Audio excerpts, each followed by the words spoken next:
Hey guys, Alex from 7th Hour Films back again with Kaguya-Sama, Love is War. Last time, Yu Ishigami Closes His Eyes Part 2. I don't fully understand that title. The story was about Miko Ino and how she thinks she needs to quit the student council because everyone's just thirsty and weird. And then she eventually confronts Kaguya because she thinks you're the problem, you're the reason that...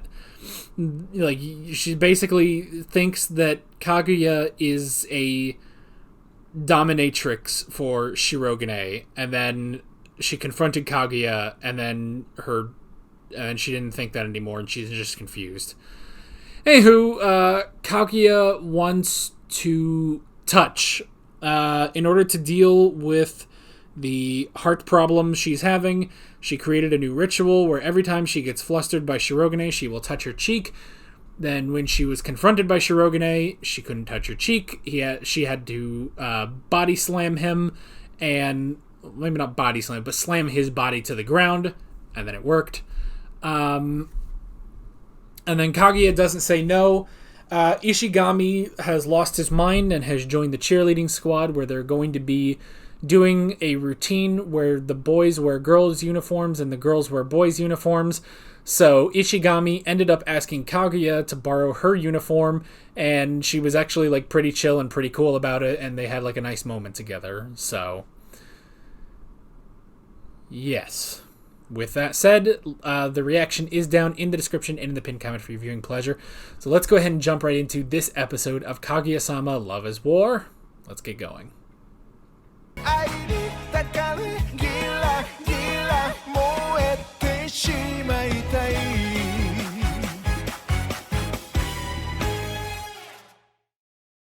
This show is always like a shot in the arm for me. Like, I need... Like, it's just good. It gets my energy back up. Especially this late in the day, you know? That said, I'm exhausted. But still. This show never fails to put a smile on my face. So, okay. So, that was interesting. We got a lot to go off of here. That was 4 completely different stories, pretty much, but very, very fascinating. I guess we'll just go from the top. Cave the Tsundere. I do like that. That she's... I mean, if anything, it really is. It's like it's less of like tsundere. It's just, you know, the two of them. They just haven't been good at talking to each other. You know, well, that's the thing. Talking to each other. They don't talk to each other. They yell at each other in close proximity. You know, so. But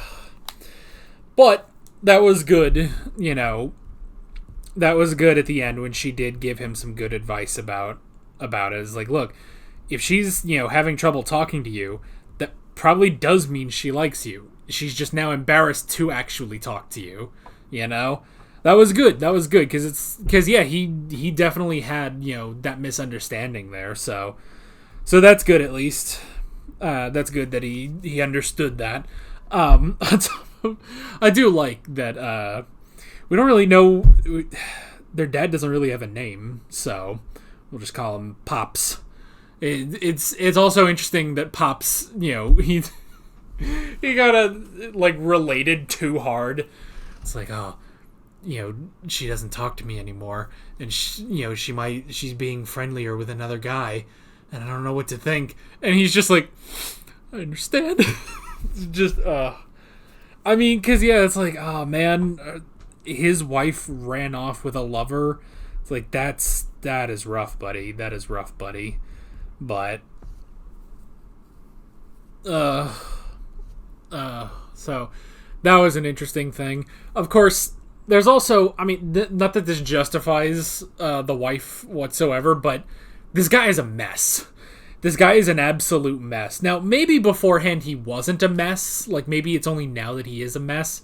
But he's a mess. He is an absolute mess. So... we had the dancing. I can't believe Fujiwara had to teach him, or almost teach him, a 3rd time. 3 times. Once being volleyball, once being singing, and now dancing. How many times? How many times? I love that third time, not the charm. The third time, that's when Fujiwara got the hell out of there. But her pride and her ego led her back.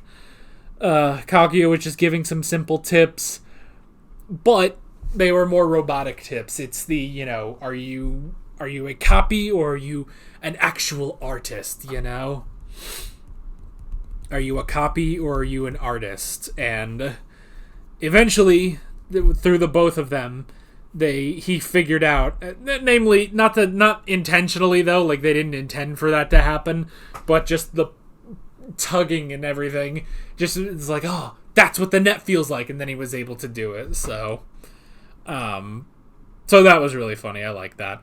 I like that it's like there's no like in between, or I mean he is the in between, but there's no like side taken, Because you could argue that. You could probably argue that about dance, like, are you learning the dance or are you are you just going to learn the dance or are you going to recreate, And I don't know if those might not even be the right words, but it's an interesting thing, like, especially with something like dance, Which, I mean, you could say it about music and other stuff like that, Like a cover band. Like, well, if you're covering Rocket Man by Elton John, at that point, it's like, well, is that, are you covering, like, the way you're doing Rocket Man, is it just a carbon copy of what Elton John did? Or are you making it your own thing? Are you bringing your own passion? And I think with something like that, where it's pretty much basically, it's already a created work, I think that's, there's a lot of in between there. It's like, yes, you have to have the passion, but you also have to get it right. Nobody wants to listen to a cover of Rocket Man, and it's like a weird hip hop version. You don't really want to listen to that. You're not trying to reinvent the wheel. Like, and maybe that's a bad example, but like, you don't want to listen to a song called Rocket Man that said, original song by Elton John, and it not sound remotely like Rocket Man, I don't know why I've just chosen Rocket Man to be the example, but here we are.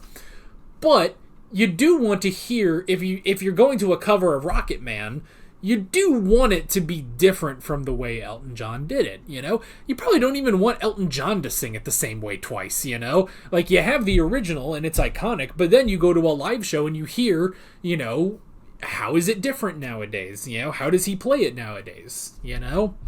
So, and I think the same could be said about dance. It's like, yes, with dance, especially when it's a pre-existing dance, it's like, well, I'm not really here to just see the dance perfectly.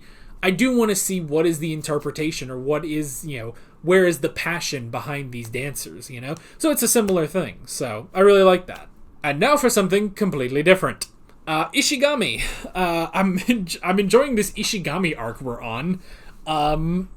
I like seeing the similarities between him and Miko, and what seems to be, now correct me if I'm wrong about this, but is that they weren't even, like, the school was basically, like, the school was, like, debating whether even to advance Ishigami to high school, and Miko was the one that basically stuck up for him, I think that's what it was, and it was the principal of Shuchin Academy that heard that, basically. So, they say president, I mean, the principal.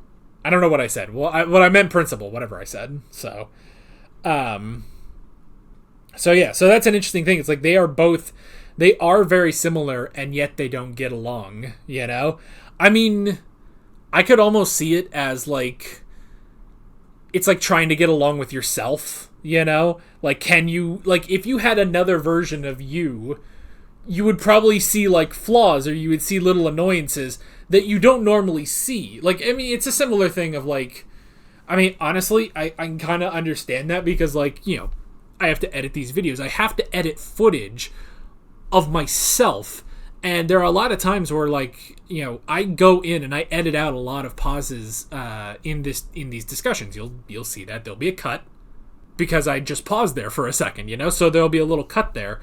And sometimes I look back at, some of these reactions and I'm just like, what the hell am I talking about? Or what am I on, So it is sort of a thing. It's like they probably, because they are so similar, they kind of pick at each other for their flaws, And I like that moment where it's like, oh, you can't take away my video game system because I'm under the student council room. And she's just like, fine. Then when you get up to leave, I can confiscate it. And he's like, oh, shit.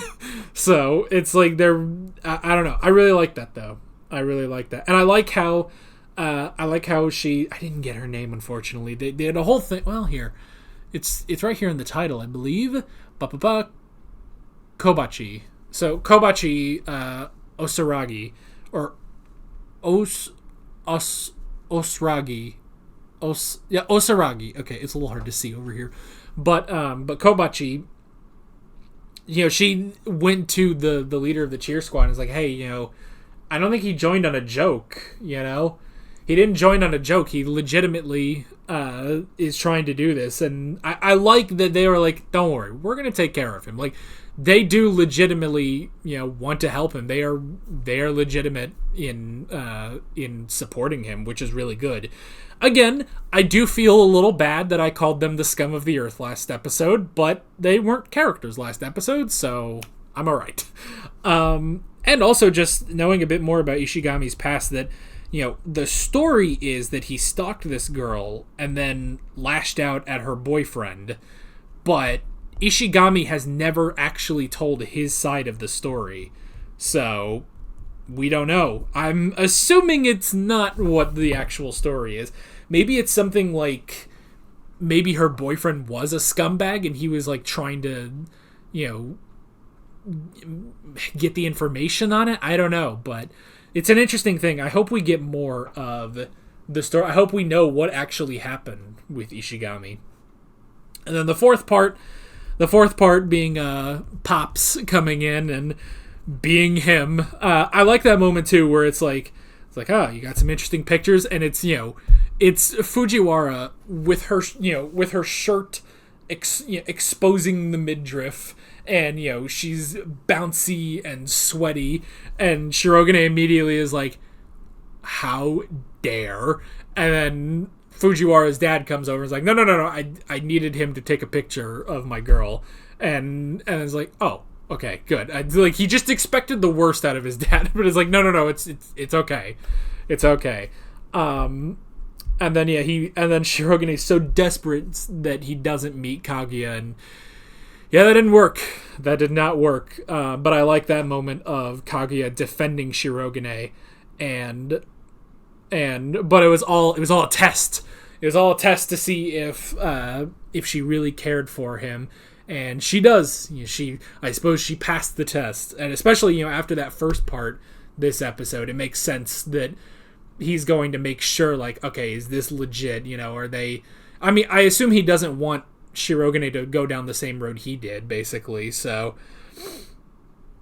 yeah, I don't know. I guess they passed, but I don't know. It was fun seeing him, because we really haven't seen, like, we had that one little interaction, that was last season, but other than that, we really haven't seen anything of Pops, so it was good to see that, so I'm curious to see more of that, but yeah, but that is pretty much it. Really, really good episode. I really enjoyed it, and I can't wait to see where we're going. We got 2 more episodes this season, then we're off to season 3, so with all of that being said, I'm Alex from 7th Hour Films, and I will see you guys next time.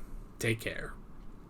Alright guys, thanks for watching this video. There's a bunch of links on screen if you want to go click around any of those. There's a playlist with all of my Kaguya-Sama reactions, as well as another video you can go click on if you want. There's also a subscribe button and a Patreon button on screen, as well as other links in the description if you want to go check out any of those. See you guys later.